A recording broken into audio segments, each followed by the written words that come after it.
하시옵소서. 예수님의 이름으로 기도드리옵나이다. 시편 9편 1절로 10절까지 말씀 보겠습니다.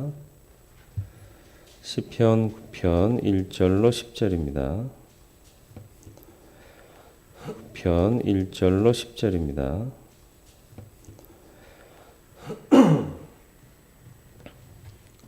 한 절씩 교도하겠습니다. 10절까지입니다.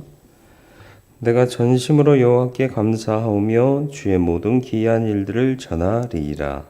내가 주를 기뻐하고 즐거워하며 지존하신 주의 이름을 찬송하노니 내 원수들이 물러갈 때 주 앞에서 넘어져 망함이니이다. 주께서 나의 의와 승사를 변호하셨으며 보좌에 앉으사 의롭게 심판하셨나이다. 이방 나라들을 책망하시고 악인을 멸하시며 그들의 이름을 영원히 지우셨나이다. 원수가 끊어져 영원히 멸망하였사오니 주께서 무너뜨린 성읍들을 기억할 수 없나이다. 여호와께서 영원히 앉으시며 심판을 위하여 보좌를 준비하셨도다. 공의로 세계를 심판하시며 정직으로 만민에게 판결을 내리시리로다. 여호와는 압제를 당하는 자의 요새이시오 환난 때의 요새시로다. 여호와여 주의 이름을 아는 자는 주를 의지하오니 그는 주를 찾는 자들을 버리지 아니하시니이다. 아멘. 다윗의 시고요. 인도자를 따라 문라벤에 맞춘 노래다 그랬는데 문라벤은 아들이 죽었을 때는 그런 의미예요. 그러니까 이 곡조는 아들이 죽었을 때 부르는 어떤 노래 곡조에 맞춘 것이다. 주를 찬양하는 내용인데 이렇게 우울한가요? 우울한 것보다는 이제 장엄한 결단의 의미가 담겨져 있는 아마 그런 음조였을 것이다. 이렇게 추측을 하죠. 하나님께서 우리를 이렇게 지키신 것에 대해서 장엄하게 표현하는데 문라벤이라는 이 음률이 좋았기 때문에 이것을 선택한 것으로 보여줍니다. 공의로우신 하나님, 나를 구원하시고 악인으로부터 건지신 하나님을 노래하고 있습니다. 1절로 2절은 감사, 선포, 찬양 이것을 결단하고 있죠. 내가 전심으로, 전심이 뭐예요? 모든 마음으로 그런 뜻이에요. 그러니까 전심전력하는 게 믿음의 모습입니다. 일부만 드리는 게 하나님 믿는 자의 삶의 모습이 아니에요. 전부예요. 그래서 너희가 먹든지 마시든지 무엇을 하든지 이렇게 표현하지 않습니까? 삶의 전 영역에서 믿음대로 살아야 돼. 그래서 제가 신앙생활 하지 말아라 그런 이유가 뭐라고요?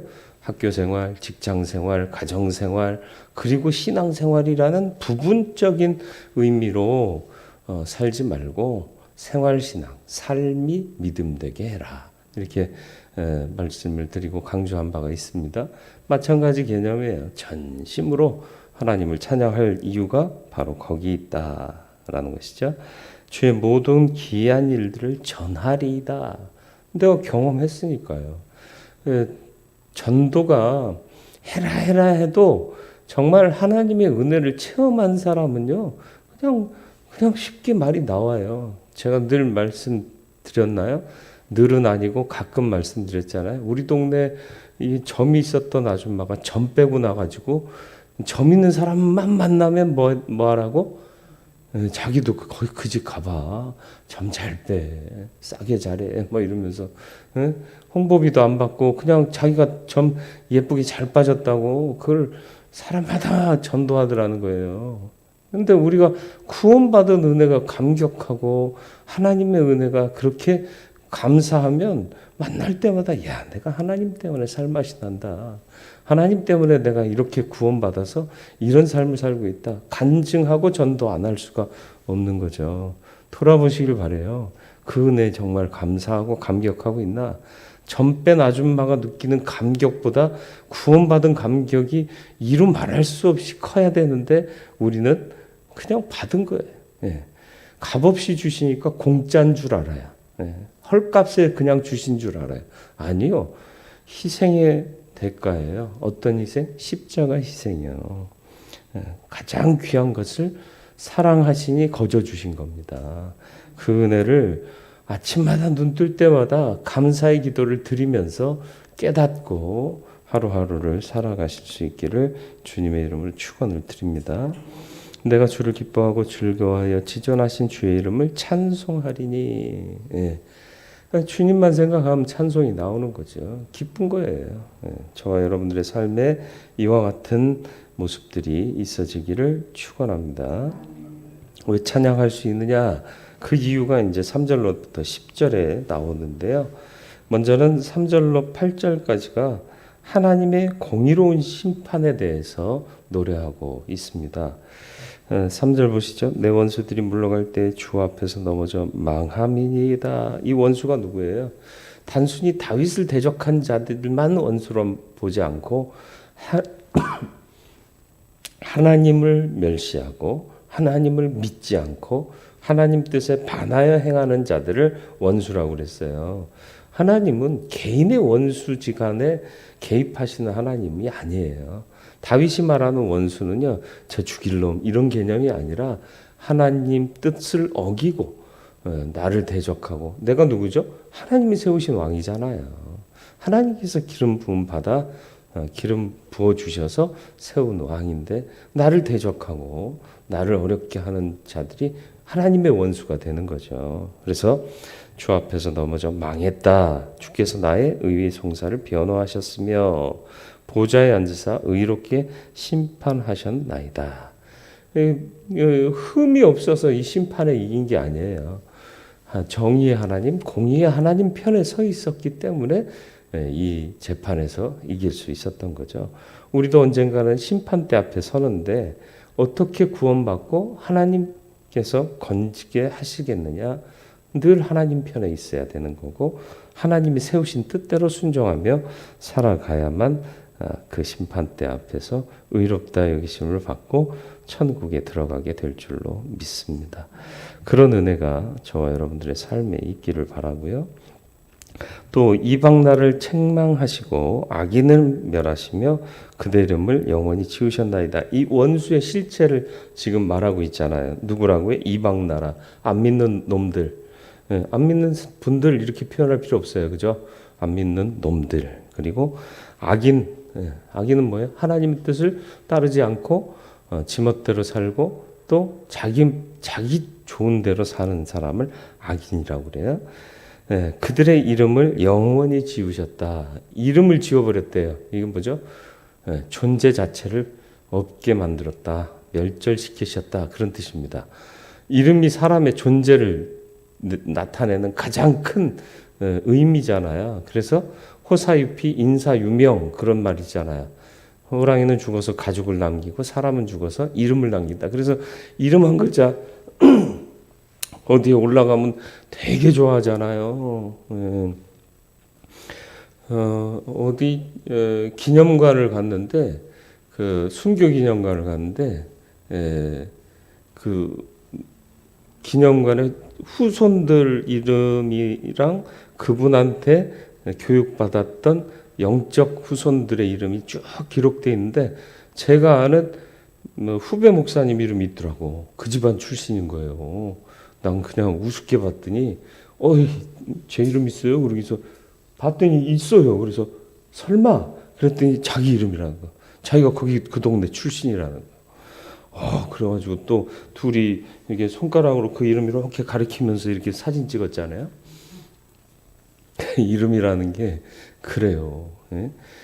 이름값하고 거기에 이름 하나 쓰여 있는 것도 사람이 야 대단하다 막 이렇게 느껴지는데 하나님의 생명책에 이름이 기록되어 있다는 것은 이건 감동을 넘는 거예요. 근데 이제 우리가 그 값을 너무 모르고 있다는 거죠. 그리고 악인들은 어떻게 된다? 지워버린다. 흔적조차 없이 만들어버린다. 그럼 우리는 악인으로 살 거냐? 아니요. 의인으로 살아야죠. 그리고 이방인으로 살 거냐? 주의 권속으로 살아야죠. 하나님의 다스림을 받고 하나님 뜻 안에 살아가는 저와 여러분들의 삶이 되기를 축원합니다. 원수가 끊어져서 영원히 멸망하였사오니 주께서 무너뜨린 성읍들을 기억할 수 없나이다. 하나님께서 승리케 하셨는데 이게 하나님께서 무너뜨리고 멸절시킨 것들은 너무 많아서 기억할 수 없을 정도다. 여호와께서 영원히 앉으시며 어디에 앉으셨죠? 심판을 위한 보좌에 앉으셨다. 그러니까 우리는 어떻게 행해야 된다? 하나님 편에서 행해야 된다. 의로운 삶은 어떻게 살아야 되죠? 하나님 편에 살면 되는 거예요. 공의로 세계를 심판하시며 하나님이 공의 그 자체거든요. 정직으로 만민에게 판결을 내리시리로다. 하나님은 만민에게 정직으로 판결을 내리신다. 재판에서 억울하게 지는 경우 많잖아요. 돈이 재판을 좌우하잖아, 솔직히. 보니까 비싼 변호사 사면 웬만한 데서는 이기더라고. 정의 유무를 떠나서 정말 억울한데 이 사람이 죄인 되고 저 죄인이 의인 되는 일들이 세상 재판에 얼마나 많아요. 근데 하나님 앞에서는 불가능해요. 하나님은 정직으로 공의로 심판하실 거거든요. 그 앞에서 의롭다 인정받을 수 있고 심판에 걸려 넘어지는 자 되지 않고 구원받고 하나님 나라에 들어갈 수 있는 거룩한 존재로 살아가야 할 줄로 믿습니다. 그렇게 살기는 힘들어요. 그러나 살고 나면 그 보상은 이루 말할 수 없고 멸망하는 자와 구원받는 자의 차이는 경험하지 못하면 표현할 수 없을 정도일 겁니다. 저도 아직 그 자리에 안 가봤으니까. 그런데 그 값을 모르니까 자꾸 우리가 헛된 욕망 가운데 살아가게 되는 거죠. 여호와는 압제를 당하는 자의 요새요 환난 때 요새시로다. 우리가 피할 곳은 하나님밖에 없다. 그런 뜻이죠. 여호와여 주의 이름을 아는 자는 주를 의지하오리니, 여기서 이름을 안다는 게 뭐예요? 그분의 존재를 아는 자는, 존재의 의미, 가치를 아는 자는 주를 의지하오리니 이는 주를 찾는 자들을 버리지 아니하심이니이다. 저와 여러분들이 하나님을 전심으로 찾고 의지하는 믿음의 사람이 되고 살아가는 방법은 하나님 편에 서서 살아가는 거룩한 하나님의 성도들이 되시기를 주님의 이름으로 축원을 드립니다. 거룩하고 자비로우신 아버지 하나님, 온전한 은혜 가운데 우리가 늘 주님 편에 서서 믿음으로 살아가게 하여 주시옵소서. 악인의 자리에 서지 않게 하시고 또 하나님 믿는 자답게 거룩한 삶을 지향하고 주님 보시기에 공의롭고 또 정직하신 주님이 보실 때 흠 없는 하나님 편으로 사는 우리들 되게 해 주시고, 이 구원하신 은혜, 하나님 편 되게 하여 주신 그 은혜가 얼마나 귀한지 놓치거나 잃어버리고 살지 않게 하여 주옵시고, 늘 기억함으로 주 영광 나타내는 성도로 살아가게 하여 주옵소서. 오늘 하루도 성도의 삶을 살기를 원하오니 성령 하나님께서 필요한 은혜를 더하여 주옵시고 하늘의 권능을 덧입혀 주시며 주 영광 위에 사는 하루하루의 삶을 주님께서 기억하여 주사 더하신 복으로 우리를 복 주셔서 삶의 간증이 풍성하게 하시고 그 간증이 주를 영화롭게 하는 도구가 되게 하여 주옵소서. 예수 그리스도의 이름으로 기도드리옵나이다. 아멘.